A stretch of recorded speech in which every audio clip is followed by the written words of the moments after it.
ప్రస్తుత కాలంలో వివాహ వ్యవస్థ, కుటుంబ వ్యవస్థ ఈ రెండింటిని మనం ఎలా సమర్థించుకోవాలి?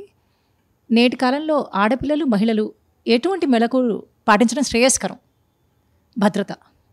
ఒక స్త్రీ వెనక సంపూర్ణమైనటువంటి ఒక కుటుంబం అనేది ఉంటుంది. ఒక సంపూర్ణమైనటువంటి కుటుంబానికి ఒక మూలం స్త్రీ అనంటే. అందుకే స్త్రీమూర్తిని మన శాస్త్రంలో, మన పరంపరలో ఎంతో గౌరవంగా, సాక్షాత్తుగా మనం అమ్మవారి స్వరూపంగానే స్త్రీలని భావిస్తాం. అలాగే చూడాలి అనే మనకి శాస్త్రములు చెబుతున్నాయి. విశేషంగా దుర్గా సప్తశతిలో ఒక మాటే ఉంది. ఏమిటి? విద్యా సమస్త స్తవదేవి భేదా స్త్రియ సమస్త సకల జగత్సు అని ఒక మాట ఉంది. అంటే అమ్మవారిని స్తుతిస్తూ ఉన్నప్పుడు చెప్పినటువంటి మాట ఏమిటిది అనంటే, ఈ జగత్తులో ఉండేటటువంటి స్త్రీమూర్తులందరూ కూడా నీ యొక్క స్వరూపాలు అని ఆ మాట యొక్క అర్థం. కాబట్టి అటువంటి ఆ ఒక స్త్రీ వెనక సంపూర్ణమైనటువంటి ఒక కుటుంబమే ఉంది. కాబట్టి అటువంటి స్త్రీలని ఎంతో మనం గౌరవంగా చూడాలి. వాళ్ళ విషయంలో చాలా గౌరవంగా చూడాలి. వాళ్ళకి కావాల్సినట్టు వాళ్ళని చక్కగా చూసుకోవాలి. ఆ బాధ్యత అందరికీ కూడా ఉంది. అదేవిధంగా ఈ కుటుంబ వ్యవస్థ అనేది ఏదైతే ఉందో ఇది చాలా ముఖ్యమైనటువంటిది. అంటే ఇప్పుడు కాలంలో ఆధునిక కాలంలో ఈ ఉచ్ఛృంఖలమైనటువంటి ప్రవృత్తులు కలిగినటువంటి వాళ్ళందరికీ కూడా ఈ కుటుంబ వ్యవస్థను చూడగానే ఇదంతా ఏదో ఒక బంధనంలాగా, ఇదంతా మేము ఎందుకు చేయాలి, మేమంతా స్వతంత్రంగా బతకాలి అది ఇది అని కొంతమందికి అనిపిస్తూ ఉంటుంది. ఈ కుటుంబ వ్యవస్థకి, ఈ నియమాలకి, వీటన్నిటి కూడా మేము ఎందుకు కట్టుబడి ఉండాలి అని చాలామందికి అనిపిస్తూ ఉంటుంది. కానీ దీని యొక్క వాస్తవికత ఏమిటి అనేదాన్ని అందరూ కూడా, దీని యొక్క వాస్తవికత ఏమిటి, దీని యొక్క గొప్పతనం ఏమిటి అనేదాన్ని అందరూ కూడా చక్కగా తెలుసుకోవాలి. ఇక్కడ ఏమవుతుంది అంటే ఒక కుటుంబ వ్యవస్థ అనేది ఉంటుంది, వివాహ వ్యవస్థ. ఈ వివాహం యొక్క ఉద్దేశం ఏమిటి అనంటే సంతానోత్పత్తి. ఈ సంతానం ఎందుకు, దీని యొక్క ఉత్పత్తి ద్వారా ఏమిటి ప్రయోజనం అని కొంతమందికి మళ్ళీ అదొక ప్రశ్న వస్తూ ఉంటుంది. ఈ వివాహం, దీని ద్వారా ఆ సంతానోత్పత్తి, ఆ వంశవృద్ధి అనేది జరుగుతుంది. దీనివల్ల ఏమిటి ఉపయోగం అనంటే, ఒక వంశంలో జన్మించినటువంటి పిల్లలు ఎవరైతే ఉంటారో వాళ్ళకి ఈ కుటుంబ వ్యవస్థ ద్వారా ఏం జరుగుతుంది అనంటే, ఒక వంశంలో, ఒక కుటుంబంలో మనకి జన్మ అనేది లభిస్తుంది. ఆ తర్వాత జన్మ లభించిన తర్వాత ఆ వ్యవస్థలో మనకి ఒక ధార్మికమైనటువంటి మార్గదర్శనం లభిస్తుంది. ఆ ధార్మికమైనటువంటి మార్గదర్శనం ద్వారా ఈ మనుష్య జన్మని మనం సార్థకపరుచుకోవడానికి ఉపయోగపడుతుంది. కొంతమంది ఒకసారి నా దగ్గరకు వచ్చినప్పుడు అడిగారు, వాళ్ళకి పెళ్ళైనటువంటి దంపతులు కొంతమంది నా దగ్గరకు వచ్చారు. వచ్చినప్పుడు వాళ్ళు ఏదో మాట్లాడుతున్నప్పుడు, నా దగ్గర ఏదో విషయాలు చెప్తున్నప్పుడు వాళ్ళు అన్నారు, ఏమిటి అనంటే, మేము సంతానం వద్దు అని అనుకుంటున్నాము అని అన్నారు. ఎందుకు, ఏమైంది, ఎందుకు అలాగా అని నేను అడిగాను. అడిగినప్పుడు ఏమైంది అంటే వాళ్ళు చెప్పారు, మేము ఈ జీవితంలో చాలా కష్టపడుతూ ఉన్నాం. మా వల్ల ఇంకొక మనిషి పుట్టి ఆ మనిషిని మళ్ళీ మేము ఈ సంసారంలోకి తీసుకొచ్చినట్టు అవుతుంది. మేము కనుక పిల్లల్ని కంటే ఏమవుతుంది అంటే వాళ్ళని మేము సంసారంలోకి లాగినట్టు అవుతుంది. అప్పుడు వాళ్ళు కూడా మాలాగే కష్టపడాల్సి వస్తుంది. కాబట్టి మా వల్ల ఒక వ్యక్తి కష్టపడడం ఎందుకు అని చెప్పి మేము వద్దనుకుంటున్నాము అని చెప్పి కొంతమంది అన్నారు. అప్పుడు నేను వాళ్ళకి చెప్పా, మీరు ఏదో మంచి మనసుతో ఆలోచిస్తున్నారు, అది సరే, మీ మంచి మనస్సుకి సంతోషం, నా సంతోషాన్ని వ్యక్తపరుస్తాను. కానీ మీరు చేస్తున్న ఆలోచన మాత్రం తప్పు. ఎందుకు అనంటే, ఒక జీవి పుట్టడం అనేది ఏదైతే ఉంటుందో అది ఆ జీవి యొక్క కర్మానుసారంగా జరుగుతుంది. ఒక మనిషి అయినా ఒక ప్రాణి అయినా పుట్టాలి అనంటే కర్మానుసారంగా జరుగుతుంది. ఆ పుట్టవలసినటువంటి జీవి మీ కడుపున పుడుతున్నాడే తప్ప మీరు కనుక వద్దనుకుంటే ఇంకా జీవికి జన్మే లేదు అని మాత్రం అర్థం కాదు. ఇక్కడ గనక అవకాశం లేదు అంటే ఎక్కడో ఒక చోట ఆ కర్మ అనేది మనిషి వెనక ఉండనే ఉంటుంది. అది మనిషిని తోస్తూనే ఉంటుంది, వెళ్ళు అని చెప్పి ముందుకు తోస్తూనే ఉంటుంది. కాబట్టి ఇక్కడ జన్మకి మీరు అవకాశం ఇవ్వనంత మాత్రాన ఇంకా మీరేమంటున్నారు, మేము జన్మనిస్తే ఒక జీవిని మేము బలవంతంగా ఈ సంసారంలోకి లాగినట్టు అవుతుంది అని మీరు అంటున్నారు. కానీ ఆ జీవి ఉండేదే సంసారంలో. కాబట్టి ఇక్కడ అవకాశం లేకపోయినా ఇంకెక్కడైనా ఆ జీవికి జన్మ అనేది రావాల్సిందే, ఆ కర్మానుసారంగా జన్మ అనేది రావాల్సిందే. అయితే మీరు మంచి స్థితిలో ఉన్నారు, ఎక్కడో ఆ జీవికి జన్మ వచ్చి మళ్ళీ ఎక్కడొస్తుందో తెలియదు, ఇంకెక్కడెక్కడ వస్తుందో తెలియదు, కానీ మీరు మంచి స్థితిలో ఉన్నారు కాబట్టి మీ నుంచి ఆ జన్మ గనక ఆ జీవికి లభిస్తే మీరు కనుక ఆ జీవికి ఒక మంచి సంస్కారాన్ని ఇచ్చి చక్కగా గొప్పవాడినిగా చేస్తే ఏమవుతుంది అని అంటే ఆ జీవికి మీరు ఇంత ఉపకారం చేసినటువంటి వాళ్ళు అవుతారు. మీ నుంచి జన్మని పొందినప్పుడు, ఎందుకంటే అసలు ఈ మనుష్య జన్మ అనేది రావడానికి కారణం ఏమిటి, మనుష్య జన్మ యొక్క ఉద్దేశ్యం ఏమిటి అని అంటే ఆ మోక్షాన్ని పొందడం. అంటే మోక్షాన్ని పొందడానికి ఈ జన్మలోనే కుదురుతుందో లేదో అది వేరే విషయం, కానీ కనీసం దానికి కావాల్సినటువంటి సాధనైనా చేయొచ్చు కదా. సాధన చేయడానికైనా అవకాశం ఉండేది మనుష్య జన్మలోనే కదా. వేరే ఏదైనా జంతువు జన్మ వచ్చిందంటే అక్కడ ఈ మోక్ష సాధన ఇవేమీ కూడా ఉండవు. అలాగని ఏదో మేము ఇప్పుడు వద్దనుకున్నంత మాత్రాన జన్మ ఆగిపోతుంది, ఈ సంసారం నుంచి వాడికి మోక్షం వచ్చేస్తుందని మాత్రం అర్థం అని కాదు. సంసారం అనేది ఉండనే ఉంటుంది. శంకరాచార్యులు వారు చెప్పినట్టుగా ఆ పునరపి జననం, పునరపి మరణం, పునరపి జనని జఠరే శయనం, ఇది అవుతూనే ఉంటుంది. ఎప్పటి వరకు? ఆ జ్ఞానాన్ని పొంది మోక్షాన్ని పొందేంత వరకు ఇది జరుగుతూనే ఉంటుంది. కాబట్టి ఆ జ్ఞానాన్ని పొంది మోక్షాన్ని పొందాలి అనంటే దానికి ఒక మార్గం కావాలి. ఆ మార్గమే ఒక సాధనం కావాలి. ఆ సాధనమే ఈ మనుష్య శరీరం. కాబట్టి ఒక వ్యక్తి ఒక జీవి మన నుంచి పుట్టినప్పుడు ఏమవుతుంది అనంటే ఆ జీవి చేసుకోవాల్సినటువంటి మోక్ష సాధనకి మనం ఒక మార్గాన్ని చూపించినటువంటి వాళ్ళం అవుతాం. ఇది దాని యొక్క ఉద్దేశ్యం. కాబట్టి మనం ఆ జీవికి కావాల్సినటువంటి ఆ జన్మించిన తర్వాత ఆ జీవిని చక్కగా మనం చూసుకొని మన సంతతిని చక్కగా మనం చూసుకొని వాళ్ళకి మంచి సంస్కారాన్ని ఇచ్చి వాళ్ళకి మంచి మార్గంలోని కనుక వాళ్ళని తీసుకొస్తే అప్పుడు మనం వాళ్ళకు ఒక మంచి జన్మని చూపించినటువంటి వాళ్ళం అవుతాం. అదే ఇక్కడ కాకుండా వాళ్ళకి ఇంకెక్కడ జన్మ వచ్చిందంటే మరి వాళ్ళు ఎటువంటి పరిస్థితి వస్తుంది, ఏ మార్గంలో వాళ్ళు ఈ మార్గం వాళ్ళకి లభిస్తుందా లేదా అనేది మనం చెప్పలేం. అదే మనకు కనుక జన్మిస్తే మనం వాళ్ళకు ఒక మంచి మార్గాన్ని చూపించగల వాళ్ళం అవుతాం. కాబట్టి మీ మనస్సులో మీరు మంచి చేయాలనే మీరు అనుకున్నారు, కానీ చేస్తున్నటువంటిది మాత్రం తప్పు అవుతోంది. కాబట్టి అక్కడికి ఏమైంది అంటే ఈ సంతతి అనేది కలిగింది అని అంటే అప్పుడు మీరు ఒక జీవికి ఆ మోక్ష సాధన, ఈ సంసారం నుంచి మోక్షాన్ని పొందడానికి కావాల్సినటువంటి ఒక ఉపాయాన్ని మీరు చూపించిన వాళ్ళు అవుతారు. అసలు దీని యొక్క ఉద్దేశ్యమే ఉండేది అది. ఈ వివాహం, ఈ ప్రజోత్పత్తి, సంతానోత్పత్తి, వీటన్నిటి యొక్క ఉద్దేశ్యం ఈ కుటుంబ వ్యవస్థ అనేది ఉండేదే అందుకోసమే ప్రతి ఒక్క కుటుంబంలోనూ ప్రతి ఒక్క వంశంలోనూ ఒక ధర్మాచరణ పరంపర అనేది ఉంటుంది. ఆయా ఒక దేవతారాధన, అలాగే మన ఇంటి దేవుడు అని అంటాం. ఒక్కొక్కళ్ళు మా ఇంటి దేవుడు ఈయన, మా ఇంటి దేవుడు వెంకటేశ్వర స్వామి, మా ఇంటి దేవుడు ఈశ్వరుడు, మా ఇంటి దేవుడు నరసింహస్వామి, అమ్మవారు, ఈయన రకరకాలుగా పూజిస్తూ ఉంటారు. అంటే వెనకటి కాలంలో ఏదో ఒక కాలంలో ఆ వంశంలో వచ్చినటువంటి పెద్దవాళ్ళు ఒక దేవతారాధనని ప్రారంభించారు. అదే అలా వరుసగా వస్తూ ఉన్నది. దాన్నే ఇంటి దేవుడు అని చెప్పి మనం ఆరాధిస్తూ ఉన్నాం. అంటే ఈ రకంగా చేయడం ద్వారా ఏమవుతుంది, ఇప్పుడు ఒక వంశంలో పుట్టి ఆ వంశంలో వచ్చినటువంటి ధార్మికమైన ఆచరణలు వీటన్నిటినీ చేయడం ద్వారా ఏమవుతుంది అంటే ఆ వంశంలో జన్మించినటువంటి అందరి వ్యక్తులకి కూడా ఒక మంచి మార్గం, ఈ దుఃఖాలన్నిటి నుంచి కూడా ముక్తులవ్వడానికి ఒక మంచి మార్గం అనేది లభిస్తుంది. కాబట్టి అందుకోసమే ఈ పరంపర, ఈ కుటుంబ వ్యవస్థ అనేది వచ్చింది. అందుకోసం ఒక కుటుంబం అంటే ఇలా ఉండాలి, ఆ కుటుంబంలో ఉన్నటువంటి వ్యక్తులు ఫలానా సంస్కారంతో ఉండాలి, ఇటువంటి ఆచరణలను చెయ్యాలి అని చెప్పిందే అందుకోసం. ఈ కుటుంబ వ్యవస్థ అనేది వచ్చిందే అందుకోసం. ఇదంతా కూడా అదే ఇప్పుడు చెప్పినట్టుగా ఒక జీవికి జన్మనివ్వాలి, ఈ సాధనకు కావలసినటువంటి ఈ శరీరాన్ని మనకి ఇచ్చేటటువంటి కావలసినటువంటి జన్మని మనకి ఇచ్చేది ఎవరు అనంటే స్త్రీలు. కాబట్టి వాళ్ళని చాలా జాగ్రత్తగా, చాలా గౌరవంగా చూసుకోవాలి అని శాస్త్రంలో చెప్పారు. కాబట్టి ఈ విషయాన్ని ఏదో ఊరికే పైపైన చూసినప్పుడు ఇదంతా ఏమిటి, ఇదేదో బంధనంలాగా ఉంది, అది ఇది అని చెప్పి అనిపిస్తూ ఉంటుంది. సరే ఈ వ్యవస్థ, ఇది కుటుంబ వ్యవస్థ ఏమిటి, ఈ పరంపరలు ఏమిటి, ఈ ఆచరణలు ఏమిటి, ఇవన్నీ కూడా మాకేదో బంధనంలాగా ఉన్నాయి ఇవన్నీ, కాబట్టి ఇవన్నీ కూడా మేము చేయము అని చాలామంది అనుకుంటూ ఉంటారు. కానీ నేను చాలామందికి చెప్తుంటా, మీకు కొత్తగా బంధనం రావాల్సింది ఏమీ లేదు, ఉన్నదే మీరు బంధంలో. ఈ సంసారం అనేది ఒక పెద్ద బంధం. కొంతమంది ఏమనుకుంటే ఈ పూజలు, నియమాలు ఇవన్నీ కూడా చెప్పినప్పుడు, ఈ ధర్మాచరణలు ఇవన్నీ చెప్పినప్పుడు అందరూ ఏమంటారంటే అయ్యో ఇవన్నీ ఉంటే కష్టం అండి, ఏదో పూజలు అవి పెట్టుకున్నామంటే బయటికి ఎక్కడికి హాయిగా స్వతంత్రంగా తిరగలేము, ఎందుకంటే ఎక్కడికి వెళ్ళినా కూడా మళ్ళీ పూజకు చేయాలి, ఇంట్లో పూజ చేయాలి, ఏదో ఆచరణలు చేయాలి, అవన్నీ చేయాల్సి ఉంటాయి. కాబట్టి ఇవన్నీ పెట్టేసుకుంటే హాయిగా ఎక్కడ తిరగలేము, కాబట్టి ఇవన్నీ కూడా ఒక బంధనంలాగా మాకు ఉంటాయని అనుకుంటూ ఉంటారు. కాబట్టి కొత్తగా బంధనం రావాల్సినటువంటి అవసరం ఏమీ లేదు, ఉన్నదే పెద్ద బంధనం. ఈ సంసారం అనేదే పెద్ద బంధనం. అయితే వీటి వల్ల ఏముందంటే ఉన్న బంధం నుంచి బయటపడడానికి ఒక మార్గం అది. వీటిని కనుక చేస్తే ఉన్న బంధం నుంచి కొంతైనా బయటపడగలుగుతారు మీరు. కాబట్టి వీటిని బంధనంగా భావించాము అనంటే ఇది ఎలాగా అనంటే, ఒక మనిషి పీకల దాకా నీళ్లలో మునుగున్నాడు, హఠాత్తుగా వర్షం పడడం మొదలైంది. అప్పుడు వాడు ఏం చేస్తున్నామో వర్షం పడుతుంది, నేను తడిసిపోతాను, గొడుగు ఎక్కడుంది అని వెతుకుతున్నాడు. అలా ఉంటుంది ఇది. ఆ వ్యక్తి కనుక పీకల దాకా నీళ్లలో మునుగున్న ఒక వ్యక్తి వర్షం పడుతుంది, నేను తడిసిపోతాను అని చెప్పి ఎక్కడ గొడుగు ఎక్కడ అని వెతికితే ఎలా అవుతుందో, అదేవిధంగా ఒక మనిషి అయ్యో నేను ఈ పూజలు ఇవన్నీ ఆచరణలు ఈ ధర్మాచరణలు ఇవన్నీ కూడా ఒకటి బంధనాలు కాబట్టి ఇవన్నీ వద్దు, నేనేదో స్వతంత్రంగా ఉండాలని భావిస్తే ఇది కూడా అలా అవుతుంది.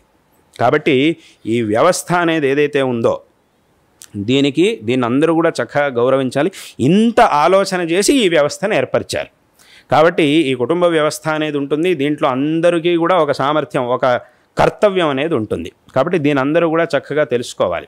ఏదో ఇప్పటి కాలంలో ఒక సమయంలో ఇది ఏదో మనకి బంధనం అని చెప్పి మనకు అనిపించవచ్చు. ఇది బంధనం, ఇది లేకుండా హాయిగా మేము ఇష్టం వచ్చినట్టుగా ఉంటే చాలా హాయిగా ఉండగలుగుతామని అనిపించవచ్చు. కానీ ఎన్నాళ్ళు ఉండగలుగుతారు? కొంతకాలం మాత్రం ఉండగలుగుతారు.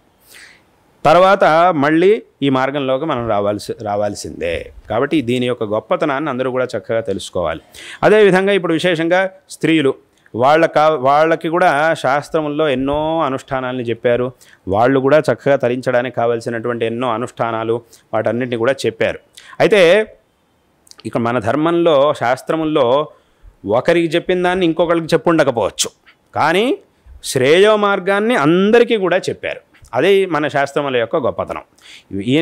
వీళ్ళకి చెప్పిన దాన్ని వాళ్ళకి చెప్పలేదు, వాళ్ళకి చెప్పిన దాన్ని ఇంకొకళ్ళకి చెప్పకపోయి ఉండొచ్చు, కానీ అందరికీ కూడా ఒక మార్గాన్ని తప్పకుండా శాస్త్రం చెప్పింది. ఏ మార్గంలో వెళ్ళినా అందరూ కూడా వచ్చి చేరేది ఒకే చోటకి. అందుకే దీనికే శంకరాచార్యుల వారు తమ భగవద్గీత భాష్యంలో ఒక చక్కటి ఉదాహరణ చూపించారు. భగవంతుడు ఈ విషయాలన్నీ కూడా చెప్పేటప్పుడు శంకరాచార్యుల వారు అక్కడ వర్ణిస్తూ భాష్యంలో ఒక మంచి ఉదాహరణ చెప్పారు. ఏమిటి అంటే అగ్నివదహం ద్రష్టవ్య అని భగవంతుడు చెప్తున్నాడు అని చెప్పారు. అంటే ఇక్కడ మార్గాలు చాలా ఉన్నాయి. ఒక మార్గం ఇంకొకళ్ళకి చెప్పకపోయి ఉండొచ్చు, వాళ్ళకి చెప్పిన మార్గం వీళ్ళకి చెప్పకపోయి ఉండొచ్చు, కానీ అందరికీ ఒక మార్గం ఉండనే ఉంది. ఎవరు ఏ మార్గంలో వెళ్ళినా కూడా చివరికి అందరూ వచ్చి చేరుకునేది నన్నే. నేను ఎలాంటి వాడిని అని అంటే నేను అగ్ని లాంటి వాడిని అని భగవంతుడు అక్కడ చెప్తున్నాడు అని శంకరాచార్యుల వారు వర్ణించారు. అంటే ఏమిటి దీని అర్థం? ఏమిటి అగ్ని లాంటి వాడు అంటే దాని అర్థం ఏమిటి అని అంటే ఇప్పుడు బాగా చలికాలం, చాలా చలిగా ఉంది. ఆ సందర్భంలో చలికాలంలో ఏమవుతుందనంటే ఒక చోట మంట వేసి ఆ మంట దగ్గరికి వెళ్ళి మనం నుంచున్నామనంటే ఆ చలి నుంచి మనకి నివారణ కలుగుతుంది. హాయిగా వెచ్చగా ఉంటుంది, సుఖంగా ఉంటాం.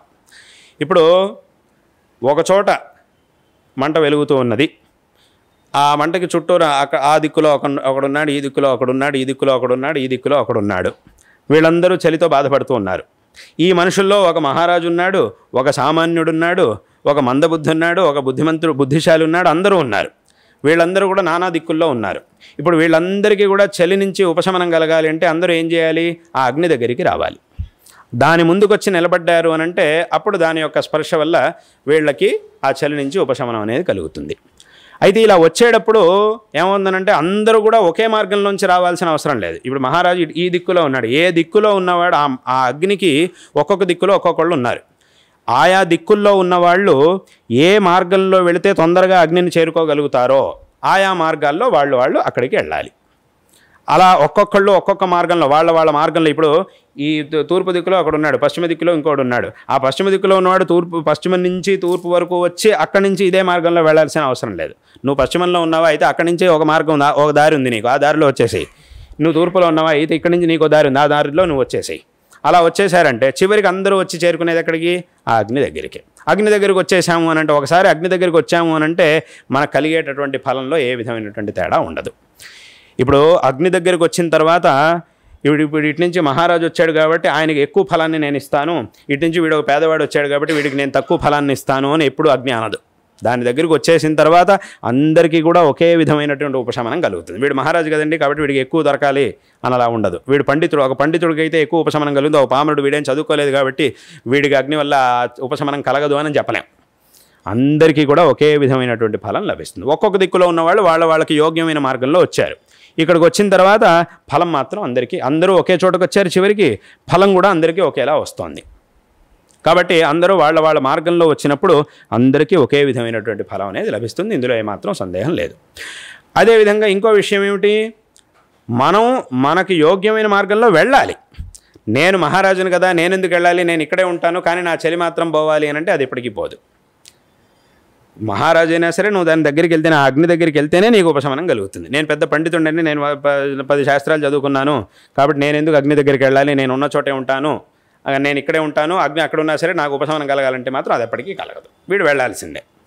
కాబట్టి అక్కడికి ఏమైంది అని అంటే ఒక్కొక్కరికి ఒక్కొక్క మార్గం చెప్పారు, వీళ్ళకి చెప్పిన మార్గం వాళ్ళకి చెప్పలేదు, వాళ్ళకి చెప్పిన మార్గం వీళ్ళకి చెప్పలేదు అన్నంత మాత్రాన వీళ్ళకి ఇంకా శ్రేయస్సుకి మార్గమే లేదు అని అర్థం కాదు. అందరికీ శాస్త్రంలో మార్గాల్ని చెప్పారు. ఆయా మార్గాల్లో అందరూ కూడా వెళితే చివరికి చేరుకునేది ఒకే చోటకి. దీన్నే భగవద్గీతలో కృష్ణ పరమాత్మ సమోహం సర్వభూతేషు అని చెప్పి ఆ శ్లోకం ఏదైతే ఉందో ఆ శ్లోకంలో దీన్ని భగవంతుడు చెప్పాడు. నమే ద్వేష్యోస్తి న ప్రియ ఏ భజంతి తు మాం భక్త్యా మైతే తేషు చాప్యహం సమోహం సర్వభూతేషు.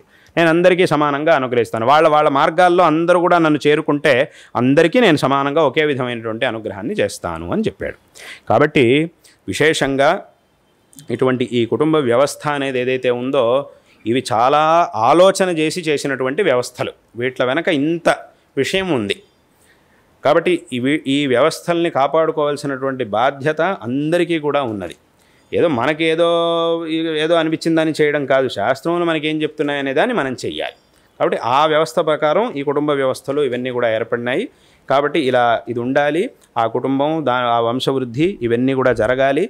ఆ వంశంలో వచ్చేటటువంటి వాళ్ళందరికీ కూడా ఇవన్నీ నేర్పించాలి. అలా చేయడం ద్వారా మనం ఒక జీవికి కావలసినటువంటి మార్గాన్ని చూపించిన వాళ్ళం అవుతాం. ఎక్కడో పుట్టవలసినటువంటి ఒక జీవి మన ఇంట్లో పుట్టినప్పుడు, ఒక మనిషి మన ఇంట్లో పుట్టినప్పుడు ఆ మనిషికి కావలసినటువంటి మార్గాన్ని మనం చూపించిన వాళ్ళం అవుతాం.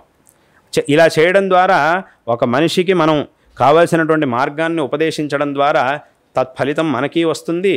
మనము ఆ పుణ్యాన్ని పొందినటువంటి వాళ్ళం అవుతాం. వాళ్ళు పుణ్యశాలులు అవుతారు. కావలసినటువంటి ప్రయోజనాన్ని జీవితాన్ని సార్థకపరచుకోగలుగుతారు. కాబట్టి ఈ రకంగా చేస్తూ ఆ వంశములని కాపాడుకునేటటువంటి ప్రయత్నాన్ని వంశంలో అందరూ కూడా చేయాలి. అయితే దాని అందరికీ కూడా మూలం స్త్రీలు కాబట్టి వాళ్ళని చాలా జాగ్రత్తగా చాలా గౌరవంగా చూడాలి అని శాస్త్రం మనకి చెబుతుంది. అందుకే అమ్మవారి స్వరూపంగా మనం ఆడపిల్లల్ని వాళ్ళందరినీ కూడా గౌరవిస్తాం. ఇదే విధంగా సువాసిని పూజ అని చేస్తాం. ఈ నవరాత్రి ఉత్సవ సందర్భాల్లో ఎప్పుడైనా కూడా అమ్మవారిని ఆరాధించేటటువంటి సమయంలో సువాసిని ఆరాధన అంటే ఆ సువాసిని స్త్రీని అమ్మవారిగా భావించి మనం పూజిస్తాం. అందుకే అమ్మవారి నామాల్లో కూడా సువాసిన్యర్చన ప్రీత అని ఒక నామం ఉంటుంది. అంటే ఆ సువాసిని పూజించడం ద్వారా అమ్మవారు సంతృప్తిని చెందుతుంది, అమ్మవారు సంతుష్టురాలు అవుతుంది, మనల్ని అనుగ్రహిస్తుంది అని శాస్త్రములు చెబుతూ ఉన్నాయి. కాబట్టి అటువంటి స్థానాన్ని ఇచ్చారు. అదే అంటే వాళ్లకు ఇప్పుడు స్త్రీలు వాళ్ళ కర్తవ్యాలు ఏమిటి అని అంటే ఇప్పుడు ఇందాక చెప్పినట్టుగా వాళ్ళు చేయవలసినటువంటి ధార్మికమైనటువంటి అనుష్ఠానాలు అంటే చేయవలసినటువంటి పనులు ఏమిటి అని అంటే ప్రతి మనిషి కూడా చేయవలసినటువంటి పనులు ఏముంటాయి? తన యొక్క వైయక్తికమైనటువంటి శ్రేయోభివృద్ధి కావాల్సినటువంటి పనులు, అదేవిధంగా తాను ఏ పరివారంలో ఏ కుటుంబంలో ఏ పరివారంలో అయితే ఉన్నాడో దానికి కావాల్సినటువంటి దాని యొక్క శ్రేయస్సు కావాల్సినటువంటి పనులు, అదేవిధంగా ఏ సమాజంలో అయితే మనం బతుకుతూ ఉన్నామో ఆ సమాజానికి కావాల్సినటువంటి పనులు. ఈ రకంగా 3 పనులని ప్రతి మనిషి చేయాల్సి ఉంటుంది. తన వైయక్తికమైనటువంటి ఆత్మోద్ధారం కోసం శ్రేయస్సు కోసం చేయవలసినటువంటి పనులు, ఏ పరివారంలో అయితే తాను జన్మించాడో దాని యొక్క వృద్ధికి కావాల్సినటువంటి పనులు, అదేవిధంగా సమాజానికి కావాల్సినటువంటి పనులు. ఈ విధంగా 3 పనులను చేయాల్సి ఉంటుంది. అదేవిధంగా విశేషంగా స్త్రీలకు కూడా వాళ్ళ వైయక్తికమైనటువంటి ఆత్మోద్ధారం కోసం చేయవలసినటువంటి అనుష్ఠానాలు, మంత్రజపాలు ఇవన్నీ కూడా ఉన్నాయి. శాస్త్రంలో చాలా మంత్రాలని స్త్రీల కోసం చాలా మంత్రాలని చెప్పారు. ఆ మంత్రాలన్నింటినీ కూడా వాళ్ళు ఉపదేశం తీసుకొని గురుముఖతః ఉపదేశం తీసుకొని ఆ మంత్రాలని చక్కగా వాళ్ళు కూడా అనుష్ఠానం చేయొచ్చు. ఇంకా ఎన్నో స్తోత్రాదులన్నింటినీ కూడా స్త్రీల కోసం చెప్పారు. వాటన్నింటినీ కూడా ఆచరించడం ద్వారా వాళ్ళు విశేషమైనటువంటి శ్రేయస్సుని పొందగలుగుతారు. అదేవిధంగా ఆ కుటుంబంలో ఉండేటటువంటి ఇప్పుడు ఇంట్లో పిల్లలు ఉన్నారు, వాళ్ళకి సరైనటువంటి మార్గాన్ని చూపించడం, వాళ్ళకి సరైనటువంటి ఒక జ్ఞానాన్ని ఇవ్వడం, ఇవన్నీ ఆ కుటుంబంలో ఉండేటటువంటి బాధ్యతలు అవన్నీ కూడా ఏవైతే ఉంటాయో ఆ పనులన్నింటినీ కూడా వాటిని కూడా వాళ్ళు చేయాలి. అదేవిధంగా వాళ్ళు చదువుకున్నటువంటి చదువులు ఇత్యాదులు ఏవైతే ఉంటాయో ఏ చదువులను అయితే వాళ్ళు చదువుకున్నారో దానికి తగినట్టుగా చేయవలసినటువంటి పనులు, చదువులు ఉద్యోగాలు ఇట్లాంటివి ఏవైతే ఉన్నాయో అదంతా చేసేవాళ్ళు వాటిని కూడా వాళ్ళు చేయొచ్చు. ఈ విధంగా అంటే ఆ వైయక్తికమైనటువంటి ఆత్మోద్ధారం కోసం చేయవలసిన అనుష్ఠానాదులు, అదేవిధంగా కుటుంబం యొక్క శ్రేయస్సు కోసం చేయవలసినటువంటి పనులు అవన్నీ కూడా చెయ్యాలి. అదేవిధంగా వాళ్ళు ఏదైనా చదువుకున్నట్టయితే ఏదైనా పని చేస్తున్నట్టయితే దానికి కావాల్సినటువంటి విషయాలు ఆ పనులు అవన్నీ కూడా చేస్తున్నప్పుడు వీటన్నిటిని కూడా చక్కగా చేసినప్పుడు చక్కగా తద్వారా వాళ్ళు శ్రేయస్సుని పొందగలుగుతారు. ఇటువంటి పనులను చేయాలి.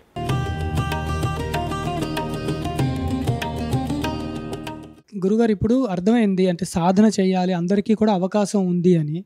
అయితే ఈ కాలంలో ఇప్పుడు ఏమవుతుందంటే ఇంటర్నెట్ మాధ్యమాన రావడం వల్ల అనేక గ్రంథములన్నీ ఇంటర్నెట్‌లో అంటే బయట మాధ్యమాల్లో కూడా లభిస్తున్నాయి. ఎవరికి పడితే వాళ్ళు ఈ మంత్ర రహస్యాలు కానీ, అందరికీ గోప్యంగా ఉంచవలసింది కూడా బయట పెట్టేసి బహిరంగంగా చేయడము. వారికి వారవి తీసేసుకొని సాధనల్లో చేసుకొని ఏదైనా ఇబ్బందులకు కూడా లోనయ్యే అవకాశం అంటే ఆ పరిస్థితి కూడా చూస్తున్నాం గురువుగారు.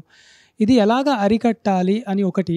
ఎందుకు గురుముఖతాగానే శాస్త్రాన్ని అధ్యయనం చేయాలి? అంటే గ్రంథాలు కానీ మంత్రం తీసుకోవాలి. ఆ గురువు యొక్క శక్తి ప్రాముఖ్యత మీరు చెప్పవలసిందిగా ప్రార్థన. ఇక్కడ మనం ఏ సాధన చేసినా, ఏ అనుష్ఠానం చేసినా, ఏం చేసినా కూడా అన్నిటికీ కూడా గురువు యొక్క మార్గదర్శనంతోనే చెయ్యాలి. గురుముఖతనే ఉపదేశాదుల్ని తీసుకొని మార్గదర్శనాన్ని పొంది చెయ్యాలి అనేది పరమ సిద్ధాంతం. అందుకే భగవంతుడి యొక్క అవతారాలని గనక మనం చూసినట్టయితే స్వయంగా భగవంతుడు శ్రీరామచంద్రుడి రూపంలో అవతరించినప్పుడు భగవంతుడు కూడా ఏం చేశాడు, రాముడు కూడా ఏం చేశాడు అని అంటే వశిష్ఠ మహర్షి విశ్వామిత్ర మహర్షుల్ని గురువుగా స్వీకరించి వాళ్ళ నుంచి విద్యలను అభ్యసించాడు అనేటటువంటి దాన్ని మనం రామాయణంలో చూస్తాం. అలాగే కృష్ణ పరమాత్మగా భగవంతుడు అవతరించినప్పుడు ఆ కృష్ణ పరమాత్మ సాందీపని మహర్షి దగ్గర అధ్యయనం చేసినటువంటి విషయాన్ని మనం పురాణంలో చూస్తూ ఉన్నాం. శంకర భగవత్పాదాచార్యుల వారు గోవింద భగవత్పాదాచార్యుల వారి దగ్గర నుంచి సన్యాస మహావాక్యాది ఉపదేశాలని క్రమ సన్యాసం మహావాక్య ఉపదేశాదులు అన్నిటిని కూడా పొంది ఉన్నారు అనేటటువంటి దాన్ని మనం చూస్తూ ఉన్నాం. భగవంతుడు సర్వజ్ఞుడు అయినప్పటికీ తన అవతారాల్లో ఇలా ఎందుకు చేస్తున్నాడు అని అంటే మనందరికీ తెలియజేస్తున్నాడు. యద్యపి భగవంతుడికి గురువు యొక్క అవసరం లేదు, ఆయనే అందరికీ గురువు, జగద్గురువు. కాబట్టి మనం ఆ భగవంతుడి యొక్క అష్టోత్తరాలను చూస్తే అన్నింటిలోనూ జగద్గురువు అని నామం ఉంటుంది. కృష్ణ వందే జగద్గురు, కృష్ణ పరమాత్మ. రామాష్టోత్తరంలో జగద్గురవే నమః అని నామం ఉంటుంది. శివాష్టోత్తరంలో జగద్గురవే నమః అని నామం ఉంటుంది. కాబట్టి సమస్త జగత్తుకి ఆది గురువు భగవంతుడే. ఆ భగవంతుడిని మనం నారాయణుడు అంటామో, శివుడు అంటామో, దేవి అంటామో, ఆ పేర్లన్నీ అవన్నీ వేరు. ఆ పేర్లు అవన్నీ వేరైనా కూడా భగవంతుడు ఉన్నాడు. ఆ భగవంతుడికి ఈ నామములు ఈ రూపములు అన్నీ కూడా. కాబట్టి అందరికీ కూడా గురువు భగవంతుడు. అటువంటి భగవంతుడు కూడా అవతరించినప్పుడు మాత్రం, ఒక మనిషిగా అవతరించినప్పుడు మాత్రం గురువుని ఆశ్రయించి గురువు మూలకంగా అధ్యయన లీలలన్నింటినీ భగవంతుడు చూపించాడు. ఎందుకు అలా భగవంతుడు చేశాడు అని అంటే భగవద్గీతలోనే భగవంతుడు చెప్పాడు, యద్యదాచరతి శ్రేష్ఠస్తత్తదేవేతరో జనః సయత్ ప్రమాణం కురుతే లోకస్తదను వర్తతే అని. అంటే భగవంతుడే అలా చేశాడు. భగవంతుడికి అవసరం ఉందా లేదా అనేది వేరే విషయం. కానీ భగవంతుడు అలా చేసినప్పుడు మనం ఏం చేస్తామనంటే భగవంతుడే అలా చేశాడు కాబట్టి ఇంకా మన గురించి ప్రత్యేకంగా చెప్పాల్సిన అవసరం లేదు. మనం ఖచ్చితంగా గురువుని ఆశ్రయించి గురుముఖతః అధ్యయనం చెయ్యాలి అనేటటువంటి విషయాన్ని మనం తెలుసుకోవడం కోసం భగవంతుడు అలా చేశాడు. దీన్నే లోక సంగ్రహం అని అంటారు శాస్త్రంలో. కాబట్టి భగవంతుడు తప్పకుండా అందరూ కూడా గురుముఖతః అధ్యయనం చెయ్యాలి అనే విషయాన్ని స్పష్టంగా తన అవతారాల్లో తన ఆచరణ మూలకంగా చెప్పి ఉన్నాడు. అదేవిధంగా తన వచనంలోనూ భగవంతుడు స్పష్టంగా గీతలో చెప్పాడు, తద్విద్ధి ప్రణిపాతైన పరిప్రశ్నైన సేవయ ఉపదేక్ష్యంతి తే జ్ఞానం జ్ఞానినస్తత్వదర్శినః. అలాగే ఉపనిషత్తులు కూడా స్పష్టంగా చెప్తున్నాయి, తద్విజ్ఞానార్థం స గురుమేవాభిగచ్చే సమిత్పాణి శ్రోత్రియం బ్రహ్మనిష్టం. అంటే అక్కడ బ్రహ్మతత్వం గురించి చెప్పుండొచ్చు, కానీ బ్రహ్మతత్వం విషయమే అలా ఉన్నప్పుడు ఇంకా అన్ని విషయాలని గురించి గురువుని ఆశ్రయించాలనేటువంటి విషయాన్ని ప్రత్యేకంగా చెప్పాల్సిన అవసరం లేదు. కాబట్టి గురుముఖతః అన్నిటినీ అధ్యయనం చేయాలి అని చెప్పారు. అయితే ఇక్కడ వచ్చేటటువంటి ప్రశ్న ఏమిటంటే, ఎందుకు గురుముఖతఃనే చెయ్యాలి? నాకు ఆ సామర్థ్యం ఉంది, సామర్థ్యం లేనివాడు కావాలంటే గురుముఖతః అధ్యయనం చేస్తాడు. సామర్థ్యం బాగా బుద్ధిశాలి అయినటువంటి వాడు గురువుని ఎందుకు ఆశ్రయించడం? వాడికే అన్నీ తెలుసుకోగలిగే సామర్థ్యం ఉంది. ఒక పుస్తకాన్ని పెట్టుకొని అధ్యయనం చేయడం మొదలెట్టాడు అని అంటే అన్నీ వాడికే తెలిసిపోతాయి, అంత సామర్థ్యం ఉంది.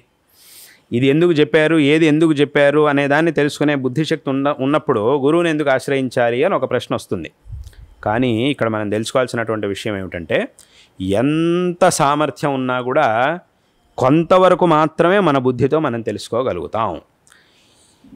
ఇంకా మన బుద్ధితో ఊహించలేనటువంటి విషయాలు శాస్త్రముల్లో ఉండనే ఉంటాయి.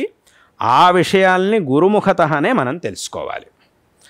అలాగే ఆ గురువు తన గురువు నుంచి తెలుసుకొని ఉండాలి. ఆ గురువు తన గురువు నుంచి, తన గురువు నుంచి, తన గురువు నుంచి ఇలా ఎక్కడికి వెళ్తుంది? ఆ గురువు ఆయన యొక్క గురువుని ఇలా ఎక్కడికి వెళ్ళి ఆగుతుంది? ఈశ్వరుడి దగ్గర ఆగుతుంది. ఈశ్వరుడికి మళ్ళీ ఇంకో గురువు లేరు కాబట్టి ఇంకా ముందుకు వెళ్ళదు.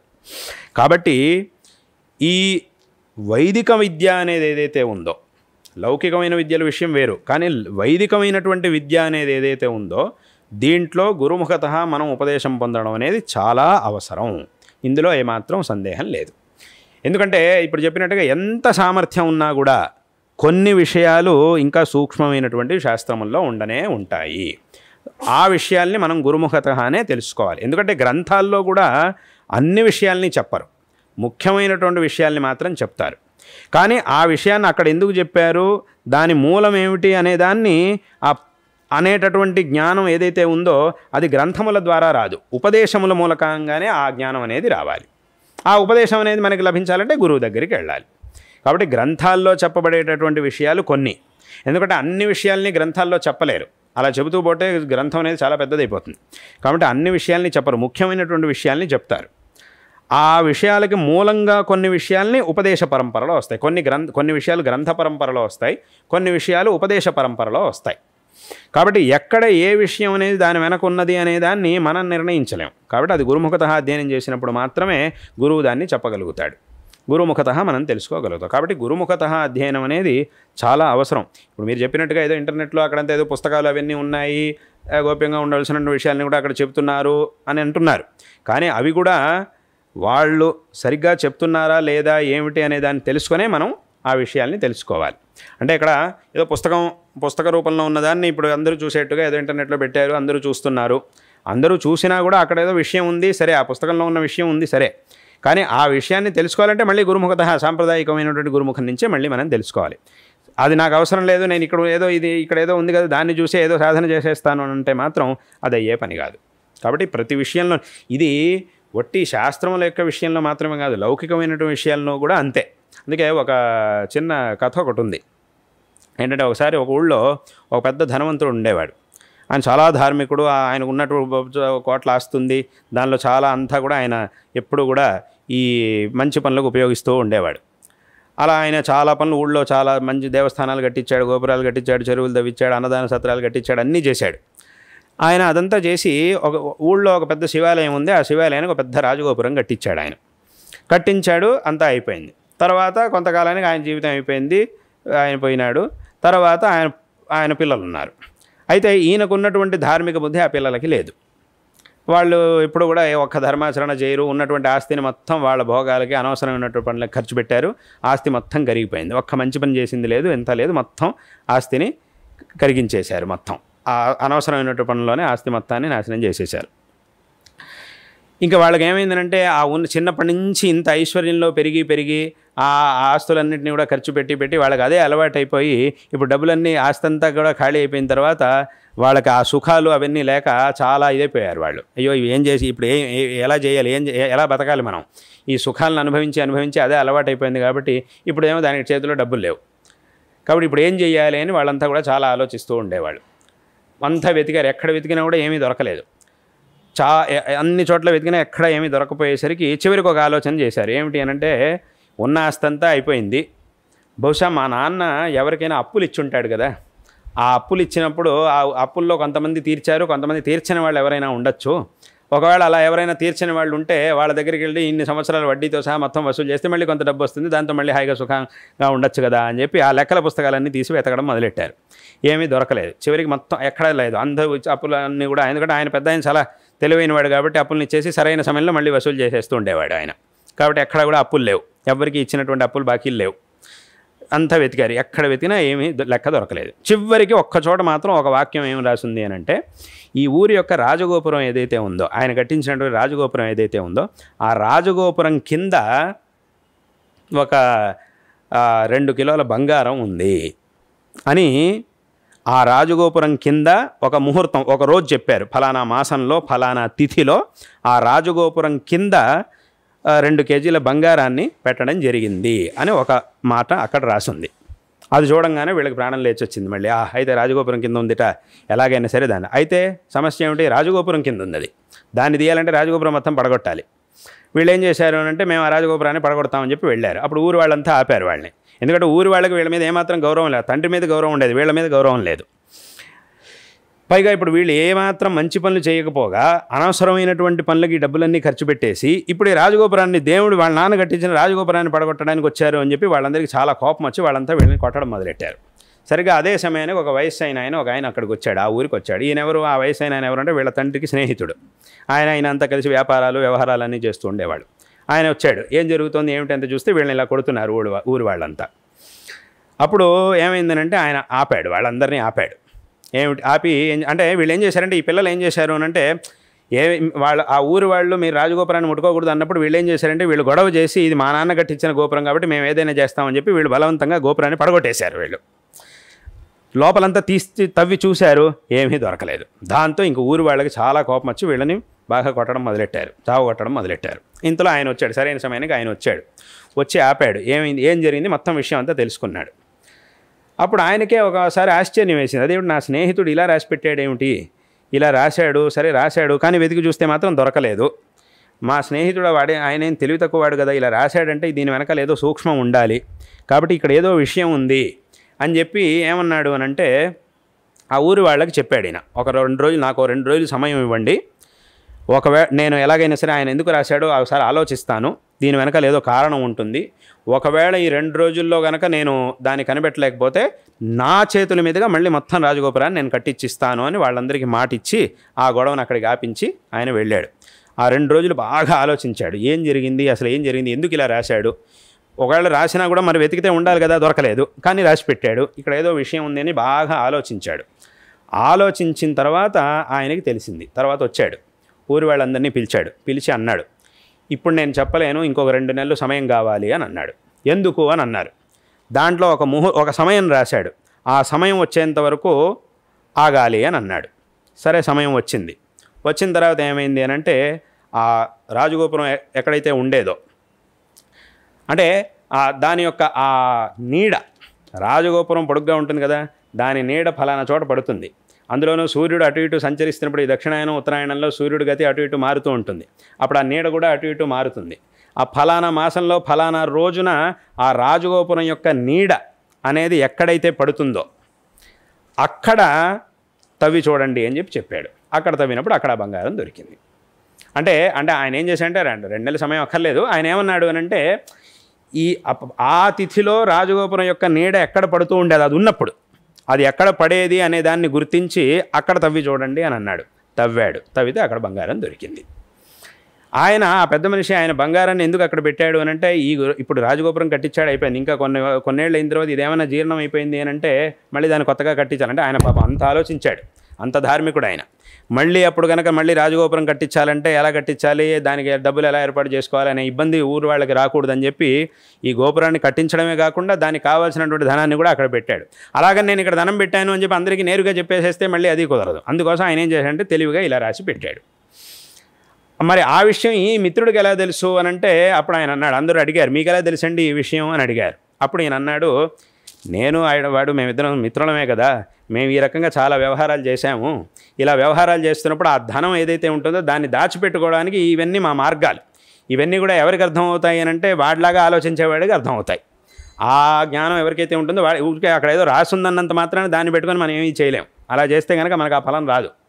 వాడు ఎలాగైతే ఆలోచిస్తాడో నేను అలాగే మేమిద్దరం కలిసి వ్యాపారం చేస్తుండేవాళ్ళం. ఇలా ధన సంగ్రహం చేయడానికి, ధనాన్ని కాపాడుకోవడానికి ఇవన్నీ కూడా రకరకాల ఉపాయాలు. కాబట్టి ఈ రకంగా మేమిద్దరం చాలా చేస్తూ ఉండేవాళ్ళం. కాబట్టి బహుశా ఇలా ఉండుండొచ్చు అని నేను ఆలోచన చేశాను. అందుకే అక్కడ తీసి చూసినప్పుడు అక్కడ దొరికింది. అంటే అక్కడికి ఏమైంది అని అంటే, ఆయన పుస్తకంలో రాసిన పెట్టాడనేది వాస్తవం, కానీ ఆ మాటకు అర్థం ఇది. రాజగోపురం అంటే నేరుగా రాజగోపురం కింద అని అర్థం, రాజగోపురం యొక్క నీడ అని అర్థం. అయితే ఇది మనకు ఎలా తెలుస్తుంది, ఆయన రాజగోపురం కింద అని ఇప్పుడు రాజగోపురం పడగొట్టేసరికి కింద చూస్తే ఏమీ దొరకలేదు. ఆ వాక్యాన్ని మనం ఎలా అర్థం చేసుకోగలుగుతాం, ఆ రకంగా ఆలోచించేటటువంటి వాడు, ఆ రకమైనటువంటి జ్ఞానం కలిగినటువంటి వ్యక్తి ఎవరైతే ఉన్నారో ఆ వ్యక్తి ద్వారానే మనం తెలుసుకోగలుగుతాం.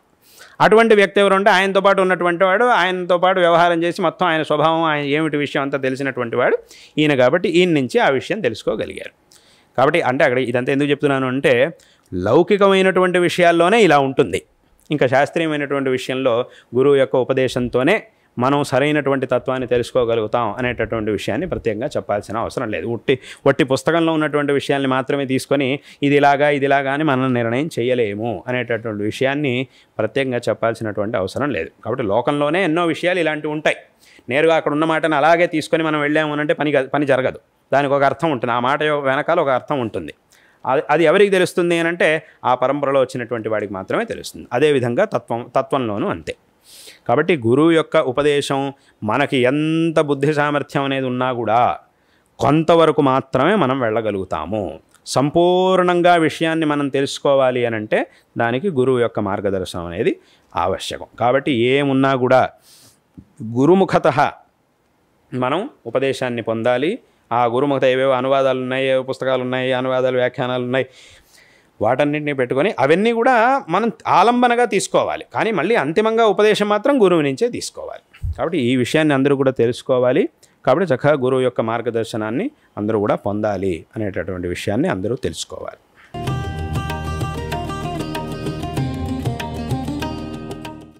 చివరిగా ఒక సందేహం.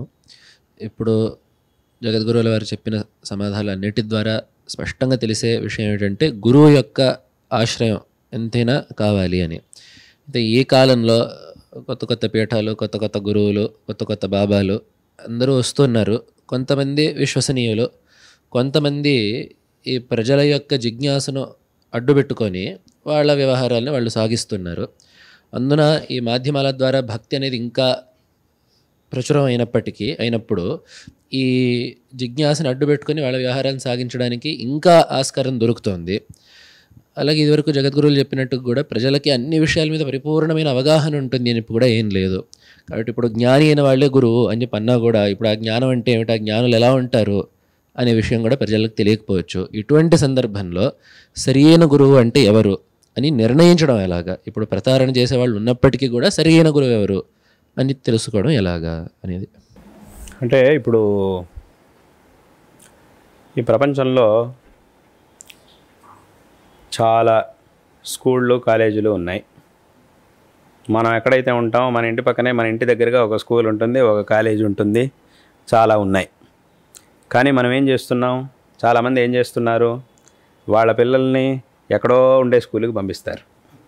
చాలా దూరంలో 10 కిలోమీటర్లు, 15 కిలోమీటర్లు, 50 కిలోమీటర్లు, 60 కిలోమీటర్లు ఉన్నా సరే అక్కడికి వెళ్ళాల్సింది రోజు గంట సేపు ప్రయాణం చేసి అయినా సరే ఏముంది, స్కూల్ బస్సు ఉంది, దానిలో పిల్లల్ని పంపిస్తారు. అలాగే మనం ఉండే ఊళ్ళోనే ఒక యూనివర్సిటీ ఉంది, కానీ అక్కడ కాదు, ఎక్కడో ఫారెన్లో ఎక్కడో పెద్ద యూనివర్సిటీ ఉంది, అక్కడికే వెళ్ళాలి, అక్కడికి వెళ్ళి చదువుకోవాలి అని అక్కడికి పంపిస్తారు. ఎందుకు అక్కడికి పంపిస్తున్నారు? మన ఇంటి పక్కన ఉండే స్కూల్కో అథవా ఇంట్లో ఊళ్ళో ఉండే యూనివర్సిటీకో ఎక్కడికో పంపించకుండా ఎక్కడో ఫారెన్లో ఉండే ఫలానా యూనివర్సిటీకే వెళ్ళాలి మా పిల్లలు, అక్కడే చదువుకోవాలి, అక్కడే వాడికి సీట్ రావాలి, ఎంత ఖర్చు అయినా పర్వాలేదు. ఇక్కడ చదివిస్తే కొంత ఖర్చు, కానీ అక్కడ చదివిస్తే చాలా ఖర్చు. ఇక్కడ చదివిస్తే మన ముందే ఉంటారు పిల్లలు, మన కంటి ముందే ఉంటారు పిల్లలు, హాయిగా వెళ్ళొస్తూ ఉంటారు. కానీ అక్కడికైతే మనం అక్కడికి పంపించాలి, మళ్ళీ అక్కడ ఏర్పాటు చేయాలి, ఉండడానికి ఏర్పాటు చేయాలి. అది కొత్త దేశం, ఇప్పటివరకు వెళ్ళింది లేదు. కొత్త దేశం, కొత్త వాతావరణం, కొత్త జనాలు అన్నీ కూడా కొత్తగా ఉంటాయి. ఖర్చు కూడా చాలా ఉంది. అలాగే మన పిల్లల్ని చాలా సంవత్సరాల పాటు అక్కడికి పంపించాలి. ఇదంతా ఎందుకు చేయాలి? అలాగే ఖర్చు కూడా చాలా, ప్రస్తుతం మనకు ఉన్నటువంటి సంపాదనకు తగినంత ఖర్చు కాదు, అది చాలా ఎక్కువ, మన సామర్థ్యాన్ని మించినటువంటి ఖర్చు అది.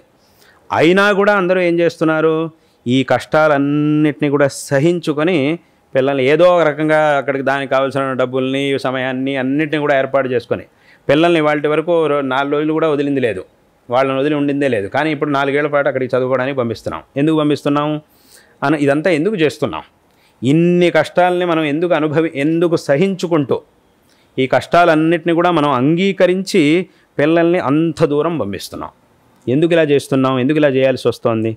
ఇక్కడే చదివిస్తే సుఖంగా ఉంటుంది కదా, ఎందుకు అక్కడికి పంపిస్తున్నాం అని అంటే, ఇప్పుడు కష్టాలున్నా కూడా దీని ద్వారా తర్వాత కాలంలో మనకు వచ్చేది అంటే అక్కడికి వెళ్ళి చదువుకుంటే కనుక చాలా గొప్పవాడవుతాడు, అక్కడ మంచి విద్య, మంచి ఉత్కృష్టమైనటువంటి విద్య అక్కడ లభిస్తుంది. కాబట్టి ఈ కష్టాలన్నిటినీ కూడా ఒప్పుకొని అంగీకరించి అక్కడ లభించేటటువంటి ఉత్తమమైన విద్యని దృష్టిలో పెట్టుకొని ఆ తర్వాత పిల్లలకి లభించేటటువంటి ఉత్తమమైనటువంటి భవిష్యత్తుని దృష్టిలో పెట్టుకొని ఈ కష్టాలన్నిటినీ కూడా సహించడానికి మనం సిద్ధమవుతూ ఉన్నాం, తల్లిదండ్రులు సిద్ధమవుతూ ఉన్నారు. అంటే ఇప్పుడు అక్కడ ఉండేది స్కూలే, మా ఇంటి పక్కన ఉండేది కూడా స్కూలే, అక్కడ ఉండేది కూడా యూనివర్సిటీనే, ఇక్కడ ఉండేది కూడా యూనివర్సిటీనే, పేరంతా ఒకటే. ఆ యూనివర్సిటీ అనేటటువంటి పేరులో ఏ విధమైనటువంటి తేడా లేదు. కానీ అక్కడికే పంపించాలి అని ఎందుకు పంపిస్తున్నాము అని అంటే, అది అక్కడ ఉత్కృష్టమైనటువంటి అసలైనటువంటి విద్య అక్కడ లభిస్తోంది కాబట్టి అంత దూరం పంపిస్తూ ఉన్నాం. అలాగే ఇక్కడ ఇంకో విషయం ఏమిటి అని అంటే, అక్కడే మంచి విద్య లభిస్తుంది, ఇక్కడ లభించదు అనే విషయాన్ని మీకు ఎవరు చెప్పారు? మీకు ఎలా తెలుసు? మీరు ఎప్పుడు అక్కడికి వెళ్ళింది లేదు. ఇదైతే పక్కనే ఉంది, పక్కనే ఉన్న దాంట్లో సరిగ్గా లేదు, అక్కడైతే బాగుంటుంది, పక్కన ఉన్న దాంట్లో సరిగ్గా లేదనే విషయం మీకు తెలిసింది, అక్కడ ఉండేదైతే బాగుంటుంది అనే విషయం మీకు తెలిసింది. ఈ జ్ఞానం అంతా మీకు ఎక్కడి నుంచి వచ్చింది? తల్లిదండ్రులకి ఎక్కడి నుంచి వస్తోంది? సరైనటువంటి వ్యక్తుల్ని, ప్రామాణికమైనటువంటి వ్యక్తుల్ని అడిగి తెలుసుకోవడం ద్వారా ఈ జ్ఞానం అనేది మనకి లభిస్తోంది. ఎవరైతే అక్కడికి వెళ్ళి చదువుకొని వచ్చారో, ఎవరైతే ఈ విషయాలన్నింటినీ కూడా తెలిసినటువంటి వ్యక్తులై ఉన్నారో, వాళ్ళని, ప్రామాణికులైనటువంటి వ్యక్తులై ఉన్నారో వాళ్ళని అడిగి తెలుసుకోవడం వల్ల మనకి ఈ విషయాలన్నీ కూడా తెలుస్తున్నాయి. మన పిల్లల్ని మనం అక్కడికి పంపిస్తూ ఉన్నాం. కాబట్టి అక్కడికి ఏమైంది అని అంటే, ఎక్కడికి పంపిస్తే మన పిల్లలకి సరైనటువంటి విద్య లభిస్తుంది, వాళ్ళకి మంచి భవిష్యత్తు అనేది ఉంటుంది అనే విషయాల్ని ఎలాగైతే మనం ప్రామాణికులైనటువంటి వ్యక్తుల ద్వారా తెలుసుకొని అక్కడికి మన పిల్లల్ని ఈ కష్టాలన్నింటినీ కూడా సహించుకొని మనం అక్కడికి పంపిస్తూ ఉన్నాము. అందులో కూడా ఏం చేస్తారు, ఈ సంవత్సరం అక్కడ సీటు దొరకలేదా, అయితే వచ్చే సంవత్సరం ప్రయత్నం చేస్తాం, అప్పుడు దొరకలేదు మళ్ళీ ఇంకో సంవత్సరం ప్రయత్నం చేస్తాం, ఎంత లేట్ అయినా సరే పర్వాలేదు అక్కడికే వెళ్ళాలి. ఎందుకు ఈ ప్రయత్నం అంతా అంటే, అక్కడైతే సరైనటువంటి విద్య లభిస్తుంది కాబట్టి. ఈ విషయం మనకు ఎలా తెలుస్తోంది అని అంటే, ప్రామాణికమైనటువంటి వ్యక్తుల ద్వారా తెలుస్తుంది. ఆ ప్రయత్నాన్ని మనం అక్కడ చేస్తున్నాం. ప్రయత్నం చేసి వాళ్ళని వీళ్ళని అందరినీ కూడా కనుక్కొని, అందరి అభిప్రాయాలని తీసుకొని కనుక్కొని మనం ఈ ముందడుగు వేస్తూ ఉన్నాం. పోనీ ఇంత కష్టపడి, ఇంత ఖర్చు పెట్టి, ఈ కష్టాలన్నింటినీ కూడా సహించి పిల్లల్ని అక్కడికి పంపించి చదివిస్తున్నాం. చదివించిన తర్వాత వాళ్ళకి మంచి చదువు లభిస్తోంది, ఆ తర్వాత మంచి ఉద్యోగం, మంచి సంపాదన, అవన్నీ కూడా వస్తూ ఉన్నాయి. ఇంత కష్టపడి ఇంత చేస్తే దానివల్ల మనకు వచ్చినటువంటి ప్రయోజనం ఎంతవరకు మనతో పాటు ఉంటుంది? ఈ శరీరంలో ఉన్నంత వరకు మాత్రమే మనతో ఉంటుంది. ఆ తర్వాత అయిపోయింది, ఈ జన్మకి అయిపోయింది అంతే. ఇప్పుడు ఈ జన్మలో యూనివర్సిటీకి వెళ్ళి చదువుకొచ్చిన వాడు ఆ వచ్చే జన్మలో కూడా ఇదే విద్య వాడికి వస్తుంది అని చెప్పలేం. ఈ జన్మకి మాత్రం అంతే. ఈ జన్మలో వాడు అక్కడికి వెళ్ళి చదువుకొని వచ్చి ఉద్యోగం చేసి ఏం సంపాదించాడో వీటన్నింటిని కూడా వచ్చే జన్మ కూడా తీసుకెళ్తాడు అని లేదు. అవన్నీ కూడా ఇక్కడికే అయిపోతాయి. కాబట్టి ఇంత కష్టపడి ప్రయత్నం చేస్తే దాని నుంచి ఫలం వచ్చింది. కానీ ఆ ఈ జన్మకే పరిమితమైనటువంటి ఫలం వచ్చింది. అది మనకి తెలుసు కూడా. ఈ జన్మకి పరిమితమైనటువంటి ఫలం వస్తుంది అని కూడా మనకు తెలుసు. కానీ ఇటువంటి పరిమితమైన ఫలితాన్ని ఈ జన్మకి మాత్రమే పరిమితమైనటువంటి ఫలితాన్ని ఇచ్చేటటువంటి ఆ విద్యను పొందడానికి అంత దూరం, ఇంత ఆలోచన చేసి, ఇంతమందిని అడిగి, ఇంత విచారణ చేసి మనం అక్కడికి పంపిస్తూ ఉన్నప్పుడు, ఈ విషయంలోనే మనం ఇంత చేస్తూ ఉన్నప్పుడు, ఒక గురువుని, ధార్మికంగా ఆధ్యాత్మికంగా ఒక గురువుని మనం ఆశ్రయించాలి అనంటే ఇంకెంత ఆలోచించాలి? మనం చాలా ఆలోచించాలి. ప్రామాణికమైనటువంటి వ్యక్తుల నుంచి మనం తెలుసుకోవాలి. ఎవరు సరైనటువంటి వ్యక్తి, ఎవరు అసలైనటువంటి గురువు, ఎవరి దగ్గరికి మనం వెళ్ళాలి అనేటటువంటి విషయాల్ని మనం అడిగి తెలుసుకోవాలి. మనకు తెలియకపోయినా ఆ విషయాన్ని గుర్తించేటటువంటి సామర్థ్యం మనకి లేకపోయినా కూడా కనీసం ఉన్నటువంటి వ్యక్తులనైనా మనం అడిగి తెలుసుకోవాలి. అలా మనం అడిగి తెలుసుకొని అక్కడికి వెళ్ళాలి. అయితే ఇలా అడిగి తెలుసుకొని మనం ఆ గురువు దగ్గరికి వెళ్ళి, ఆ గురువు దగ్గర నుంచి ధార్మికమైనటువంటి మార్గదర్శనాన్ని పొంది, ధార్మికమైనటువంటి ఈ ఆధ్యాత్మికమైనటువంటి సాధన చేస్తే దాని నుంచి మనకు వచ్చేటటువంటి ఫలం ఏదైతే ఉందో అది ఈ జన్మకి మాత్రమే సీమితం కాదు. ఈ జన్మలోనూ, వచ్చే జన్మలోనూ, వచ్చే లోకంలోనూ, అన్ని చోట్ల కూడా దానికి అక్కడ మనకి దీని యొక్క ఫలం అనేది లభిస్తోంది. అంటే అక్కడికి ఏమైంది? ఈ జన్మకి మాత్రమే పరిమితమైనటువంటి ఫలాన్నిచ్చే విద్యను అభ్యసించడానికి ఏది సరైనటువంటి స్థానం అనే దాన్ని మనం ఇంతమందిని అడిగి తెలుసుకొని, ఇన్ని జాగ్రత్తలు తీసుకొని అక్కడికి వెళుతూ ఉన్నప్పుడు జన్మల్లోనూ మనకి శ్రేయస్సుని కలిగించేటటువంటి, అందులోనూ అత్యంత ఉత్కృష్టమైనటువంటి శ్రేయస్సుని కలిగించేటటువంటి ఈ ధార్మికమైన మార్గం ఏదైతే ఉందో, ఈ మార్గాన్ని మనకు ఉపదేశించేటటువంటి ఒక గురువుని మనం ఎంచుకునేటప్పుడు ఇంకెంత విచారణ చేయాలి, ఎంతమందిని తెలుసుకోవాలి, ఎంత సావధానంగా ఉండాలి. కాబట్టి ఎవరు సరైనటువంటి గురువు, ఎవరి దగ్గరికి మనం వెళ్ళాలి అనేటటువంటి దాన్ని ప్రామాణికమైనటువంటి వ్యక్తుల ద్వారా మనం తెలుసుకోవాలి. శిష్టుల ద్వారా మనం తెలుసుకోవాలి. ఇక్కడ ఇది చాలా అవసరం. శిష్టులు అనంటే ఎవరు? శాస్త్రంలో శిష్టులు అంటే ఎవరు? శిష్టులు అంటే ఏదో ప్రసిద్ధంగా లోకంలో ఉండేటటువంటి వ్యక్తులు అని అర్థం కాదు. శిష్టులు అనంటే ఏదో సినిమాలు యాక్ట్ చేసేవాళ్ళు, అథవా రాజకీయ నాయకులు, అథవా ఎవరో అధికార స్థానాల్లో ఉండేవాళ్ళు, వాళ్ళు కాదు శిష్టులు అనంటే. అంటే వాళ్ళు కూడా శిష్టులని ఎప్పుడు అనిపించుకుంటారు అనంటే శాస్త్రముల్లో. అంటే అందుకే శిష్టుల గురించి చెప్పేటప్పుడు శాస్త్రంలో వేద ప్రామాణ్య అభ్యుపగంతృత్వే సతి వేదోక్త కర్మకారిత్వం అని శిష్టుల యొక్క లక్షణాన్ని శాస్త్రంలో చెప్పారు. అంటే ఎవరైతే వేదశాస్త్రముల్ని ప్రమాణంగా, వేదశాస్త్రముల యందు ప్రామాణికమైన బుద్ధిని కలిగి ఉంటారో, ప్రామాణ్య బుద్ధిని కలిగినటువంటి వారై ఆ వేదశాస్త్రంలో చెప్పినటువంటి విషయాల్ని అనుష్ఠానంలో ఆచరణలో పెట్టుకొని ఉంటారో వాళ్ళని శిష్టులు అని అంటారు. కాబట్టి ఇప్పుడు నేను చెప్పిన వ్యక్తులు కూడా ఈ రకంగా ఉంటే అప్పుడు వాళ్ళని శిష్టులు అని అనొచ్చు. అంతే తప్ప ఎవరో ఆయన చెప్పారు ఈయన చెప్పారు అని చెప్పి మనం వాళ్ళని శిష్టులు అనడానికి వీల్లేదు. ఏదో ఫలానా వ్యక్తుడు ఆయన వెనకాల 4 తిరుగుతున్నారు, ఆయన వెనకాల 1000 మంది ఉన్నారు అన్నంత మాత్రాన ఎవరు శిష్టులు అయిపోరు. ఇలా చేసినప్పుడు మాత్రమే వాళ్ళు శిష్టులు అని అనిపించుకుంటారు. కాబట్టి ఇటువంటి శిష్టులైనటువంటి వ్యక్తులు ఎవరినైతే గురువుగా భావిస్తారో, గురువుగా మనకి సూచిస్తారో వాళ్ళ మార్గదర్శనాన్ని పొంది మనం అటువంటి గురువుల్ని ఆశ్రయించాలి. కాబట్టి ఎంతమంది ఉన్నా కూడా వాళ్ళందరిలోంచి సరైనటువంటి గురువుని గుర్తించేటటువంటి మార్గం ఇది. అందుకే శంకరాచార్యుల వారు కూడా స్పష్టంగా చెప్పారు, చాలామందికి తెలిసినటువంటి మాట. కో గురువు అధిగత తత్వ శిష్యహితాయ ఉద్యత సతతం. ఎవరు గురువు అనంటే గురువు యొక్క లక్షణాన్ని శంకరాచార్యుల వారే స్వతహా చెప్పారు. ఎవరైతే తత్వాన్ని చక్కగా తెలుసుకున్నటువంటి వారై, సాక్షాత్కరించుకున్నటువంటి వారై శిష్యులకు, యోగ్యులైనటువంటి శిష్యులకు కూడా యోగ్యమైనటువంటి మార్గంలో ఉపదేశిస్తారో ఆ వ్యక్తినే గురువు అని చెప్పాలి అని శంకరాచార్యుల వారు ఈ లక్షణాన్ని ఉపదేశించారు. కాబట్టి ఇటువంటి లక్షణం ఉన్న వ్యక్తిని మనం గుర్తించి అథవా పెద్ద వ్యక్తుల నుంచి అంటే ప్రామాణికుల శిష్టుల నుంచి మనం తెలుసుకొని ఆ గురువుల దగ్గరికి మనం వెళ్ళాలి. కాబట్టి ఈ విధంగా గురువుల్ని మనం ఎంచుకొని ఆ గురువు యొక్క మార్గదర్శనంలో మనం జీవితాన్ని సాగించాలి. కాబట్టి ఈ విషయంలో మాత్రం అందరూ కూడా చాలా జాగ్రత్తగా ఉండాలి. అందుకే శంకరాచార్యుల వారు కూడా హెచ్చరించారు, గురువు అంటే ఎవరు అనేదాన్ని చెప్పింది అందుకోసం. ఎవరిని పడితే వాడిని గురువు అనడానికి వీల్లేదు, ఎవరిని పడితే వాళ్ళని గురువు అనడానికి వీల్లేదు. గురువు అనే వ్యక్తికి ఈ లక్షణాలు ఉండాలి, ఈ లక్షణం ఉన్నటువంటి వ్యక్తినే గురువు అని అనాలి, గురువుగా భావించాలి. అటువంటి వ్యక్తి నుంచే మనం మార్గదర్శనాన్ని పొందాలి అనే విషయాన్ని శంకరాచార్యులు వారు అప్పుడే హెచ్చరించారు. ఇప్పుడు మీరు అన్నట్టుగా ఇలాంటి పరిస్థితి లోకంలో వస్తుంది కాబట్టి, ఎప్పుడైనా అటువంటి పరిస్థితి వస్తుంది కాబట్టి ఆ పరిస్థితిలో మనం గురువుని ఎలా గుర్తించాలి అనే విషయాన్ని శంకరులు అప్పుడే చూపించారు. కాబట్టి ఈ విధంగా గురువుల్ని మనం ఆశ్రయించాలి, వాళ్ళ నుంచి మనం మార్గదర్శనాన్ని పొందాలి.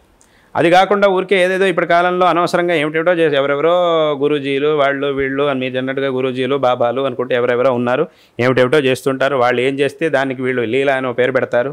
వాళ్ళు ఏదేదో చెప్తుంటారు, అది చేసాం ఇది చేసాం అదైంది ఇదైంది అనుకుంటే ఏమిటో మాట్లాడుతుంటారు. నిజంగానే వీళ్ళంతా ఓహా ఆయన చాలా పెద్ద లీల చూపించాడండి, చేసేసాడండి, అది ఇది అని వీళ్ళంతా అంటూ ఉంటారు. కానీ మనం గుర్తించవలసినటువంటి విషయం ఇది. ఈ విషయాన్ని ఎందుకంటే మనకి జ్ఞానాన్ని ఉపదేశించేటటువంటి, ఇందాక చెప్పినట్టుగా మన ఆత్మోద్ధారానికి కావలసినటువంటి జ్ఞానాన్ని ఉపదేశించగలిగే సామర్థ్యం ఆయనకు ఉండాలి. ఆ సామర్థ్యం ఉన్నటువంటి కేవలం వేషభూషాలతో ఎవరు కూడా గురువులు అవలేరు. వేషభూషాలతో పెద్ద పెద్ద సింహాసనాలతో ఎవరు కూడా గురువులు అవరు. ఈ జ్ఞానం ద్వారా గురువు అవడానికి సాధ్యం.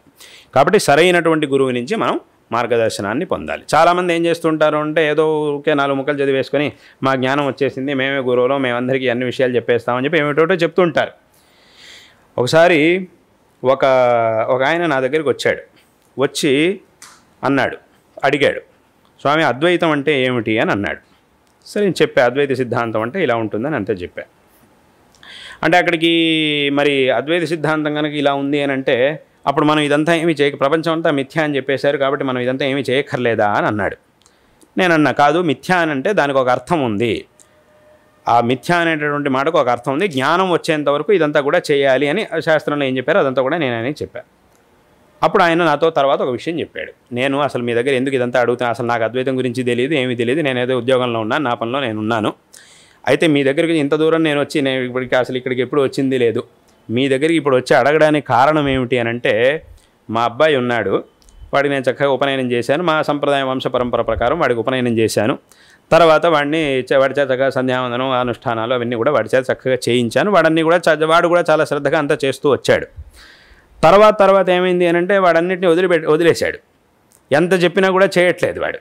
చివరికి నేను ఒకరోజు బలవంతంగా ఎందుకురా నువ్వు ఇవన్నీ చేయట్లేదు, రోజు అనుష్ఠానం చేయాలి, ఎందుకు చేయట్లేదు నువ్వు అని చెప్పి నేను గట్టిగా వాడిని అడిగినప్పుడు అప్పుడు వాడు ఒక ఈలోపు ఇంకోటి ఏమైంది అని అంటే ఒకరోజు మా అబ్బాయి నా దగ్గరికి వచ్చి అన్నాడు, నాన్న ఇక్కడ ఎవరో ఒక ఆయన ఉన్నాడు, ఆయన నాకు ఎక్కడో ఒక ఆయన పరిచయం అయ్యాడు, ఆయన నాకు తత్వం గురించి ఉపదేశిస్తాను అని అన్నాడు, నేను ఆయన దగ్గరికి వెళ్ళొచ్చా అని అడిగాడు. అది విన్నప్పుడు నాకు వాస్తవంగా చాలా సంతోషంగా, మా అబ్బాయి వచ్చి ఒక కుర్రాడు ఇలా వచ్చి ఈ వయసులో ఉన్న ఒక కుర్రాడు వచ్చి నా దగ్గరికి నేను ఆయన ఎవరు తత్వాన్ని ఉపదేశిస్తానంటున్నాడు, అక్కడికి వెళ్ళొచ్చా అని అడుగుతున్నాడంటే అంతకంటే సంతోషం ఉంది. నాకు చాలా గర్వంగా అనిపించింది, చాలా సంతోషంగా అనిపించింది. తప్పకుండా వెళ్ళు అని చెప్పి పంపించాను. ఈ వెళ్ళి రావడం మొదలెట్టిన తర్వాత ఇవన్నీ వదిలేశాడు. ఈ ధర్మం, ఈ సంధ్యావందనం, అనుష్ఠానాలు ఇవన్నీ కూడా వదిలేశాడు. నేను అడిగా, అరే ఎందుకురా ఇవన్నీ వదిలేసావు అని వాడిని గట్టిగా అడిగితే అప్పుడు వాడు చెప్పాట. ఏమిటి అని అంటే నేను గురుగారి దగ్గరికి వెళ్తున్నాను కదా, రోజు ఆయన నాకు పాఠం చెప్తుంటాడు కదా, వారానికి ఒకసారి 2 సార్లు చెప్తాను. ఆయన చెప్పాడు నాకు ఇవేమీ చేయక్కర్లేదు అని చెప్పేశాడు ఆయన అని. ఎందుకు చెప్పాడు, ఎందుకు అలా చెప్పాడు అని అంటే, అద్వైతంలో ప్రపంచం అంతా మిథ్య అని చెప్పేశారు కాబట్టి ఇదంతా అబద్ధం, ఇదంతా మిథ్య, కాబట్టి సంధ్యావందనం అనుష్ఠానం ఇవన్నీ చేయక్కర్లేదు అని చెప్పేశాడు ఆయన. అందుకోసం నేను ఇదంతా మానేశాను. చెప్పారు కదా అద్వైతం, దాంట్లో ప్రపంచాన్ని మిథ్యా బ్రహ్మసత్యం జగన్ మిథ్య అని అన్నారు కదా, కాబట్టి ప్రపంచం అంటే అది మిథ్య, కాబట్టి ఇవేమీ చేయాల్సినటువంటి అవసరం లేదు అని ఆయన చెప్పేశాడు. కాబట్టి ఆయనే అలా చెప్పినప్పుడు ఇంక ఇదంతా ఎందుకు చేయడం, నీకే సరిగ్గా తెలియదు అని చెప్పి నాతోనే వాదించడం మొదలెట్టాడు. అప్పుడు నాకు అర్థం కాలేదు, ఎందుకంటే మరి వాడేమో శాస్త్రంలో ఇలా చెప్పారు అని చెప్పి చూపిస్తున్నాడు. ఇప్పుడు దీన్ని నేను ఒప్పుకోవాలా లేదా అని నాకే సందిగ్ధ పరిస్థితి ఏర్పడింది. అప్పుడు నేను ఏం చేశానంటే దీని గురించి ఎవరిని అడగాలి, ఏం చేయాలి అని కాస్త ఆలోచించి మీ దగ్గరికి వచ్చి వాడు దీని గురించి నిజంగానే అద్వైతంలో ఇలా చెప్పారా అని అడిగాడు. ఇది ఆయన అడగడానికి కారణం అది. అంటే మరి అద్వైతంలో ప్రపంచం మిథ్య అంటే మరి అక్కడి నుంచి ఇవాళ రోజున ఇవేమీ అవసరం లేదా, అయితే ఇవేమీ చేయక్కర్లేదా అని ఆయన ఆ ప్రశ్న ఆయన నా దగ్గర అడిగాడు. అప్పుడు నేను చెప్పా, కాదు, ప్రపంచం అనేది మిథ్య అనేది వాస్తవమే, అది శాస్త్రంలో చెప్పారు అనేటటువంటి విషయంలో ఏమాత్రం సందేహం లేదు. కానీ అది మిథ్య అనేది మన అనుభవానికి వచ్చేంత వరకు ఈ ఆచరణలన్నీ కూడా ఉండనే ఉంటాయి. అది మనకి అనుభవానికి వచ్చిన తర్వాత అవసరం లేదు. అది మిథ్య అని ఎప్పుడైతే మనకి అనుభవం, ఈ సాధనలన్నీ చేయడం ద్వారా, శ్రవణం మననం నిధిధ్యాసనం ఇవన్నీ చేయడం ద్వారా ఎప్పుడైతే ప్రపంచం అనేది మిథ్య అనే విషయం మనకు అనుభవానికి వస్తుందో అప్పుడు ఇంకా ఇవేమీ అవసరం లేదు అని శాస్త్రంలో చెప్పారు. అంతే తప్ప ఇవాళ నుంచే ఇవన్నీ వదిలేయమని అర్థం కాదు అని మళ్ళీ నేను దానిలో ఉన్నటువంటి విషయాలన్నీ కూడా ఆయనకు చెప్పిన తర్వాత అప్పుడు ఆయనకి విషయం అంతా అర్థమైంది. ఆ తర్వాత విషయం ఆయనకు అర్థమైంది. అంటే ఇదంతా ఎందుకు చెప్పొచ్చాను అని అంటే, ఊరికే ఏదో 4 పుస్తకాలు, సాంప్రదాయకమైనటువంటి అధ్యయనం లేని వాళ్ళు ఏదో ఊరికే 4 ముక్కలు ఏదో 4 పుస్తకాలు చదువుకొని ఇదే సరైనటువంటి అర్థం అని వాళ్ళే అనేసుకొని, ఇదే సిద్ధాంతం అని వాళ్ళే అనేసుకొని దాన్నే ఇంకో 10 మందికి చెప్తూ ఉంటారు. ఇప్పుడు ఆయన ఎవరో చేసినటువంటి పని వల్ల ఏమైంది, ఈ పిల్లవాడికి వాడు చేయాల్సినటువంటి సంధ్యావందనాన్ని కూడా వదిలేసినట్టు అయింది. తాను చేయవలసినటువంటి కర్తవ్యాన్ని నుంచి భ్రష్టుడైనటువంటి సందర్భం వచ్చింది ఆ పిల్లాడికి. కాబట్టి ఈ విధంగా చేయకుండా, అందుకే ఇదంతా చూసుకొనే మనం సరైనటువంటి గురువు ఎవరు, సాంప్రదాయకంగా అధ్యయనం చేసినటువంటి గురువు ఎవరు అనే దాన్ని మనం చక్కగా తెలుసుకొని ప్రామాణికులైనటువంటి వ్యక్తుల నుంచి మనం తెలుసుకొని వెళ్ళాలి. కాబట్టి ఈ విషయాన్ని, అంటే ఇలాంటివి జరుగుతూ ఉంటాయి లోకంలో. ఈ రకంగా ఎవరెవరు ఎక్కడెక్కడ ఏమేమి ఉపదేశిస్తున్నారో, వాళ్ళకి తోచింది ఏమేమి ఉపదేశిస్తున్నారో, వాళ్ళు చెప్పిన దాన్ని పెట్టుకుని వీళ్ళంతా ఎవరెవరో ఇలా తప్పుడు మార్గాల్లోకి వెళ్తున్నారో ఇదంతా చాలా తెలియదు. ప్రపంచంలో ఎక్కడెక్కడ ఇలా జరుగుతుందో తెలియదు. అందుకోసమే ఈ వెళ్ళేటటువంటి వాళ్ళందరూ కూడా ఎవరైతే ఉన్నారో, ఈ జిజ్ఞాసులందరూ కూడా ఎవరైతే ఉన్నారో వాళ్ళు ఈ విధంగా సరైనటువంటి గురువుని గుర్తించి గురువుని ఆశ్రయించాలి. దీన్ని మనకి శాస్త్రములు చెబుతూ ఉన్నాయి. సారాంశంగా ధర్మానుష్ఠానం చేయాలి, దానికి శాస్త్రం ప్రమాణం, శాస్త్రాన్ని తెలుసుకోవడానికి సరైన గురువుని ఆశ్రయించాలి అనేది జగద్గురువుల యొక్క ఉపదేశానికి సారాంశంగా మేము గ్రహించాము. ఎన్నెన్నో కార్యక్రమాలున్న జగద్గురువుల యొక్క విజయయాత్రలో, ఎన్నో కుంభాభిషేకాలు, ధార్మిక కార్యక్రమాలు, సభల మధ్యలో జగద్గురువుల యొక్క అమూల్యమైన సమయాన్ని ఆకాశవాణి, దూరదర్శన్ యాదగిరి యొక్క ప్రేక్షకులైన ఆంధ్ర జనతకు జగద్గురువులు అనుగ్రహించినందుకు పునఃపునః నమస్కారాలను సమర్పించుకుంటూ సాష్టాంగ ప్రణామాలను చేస్తున్నాను.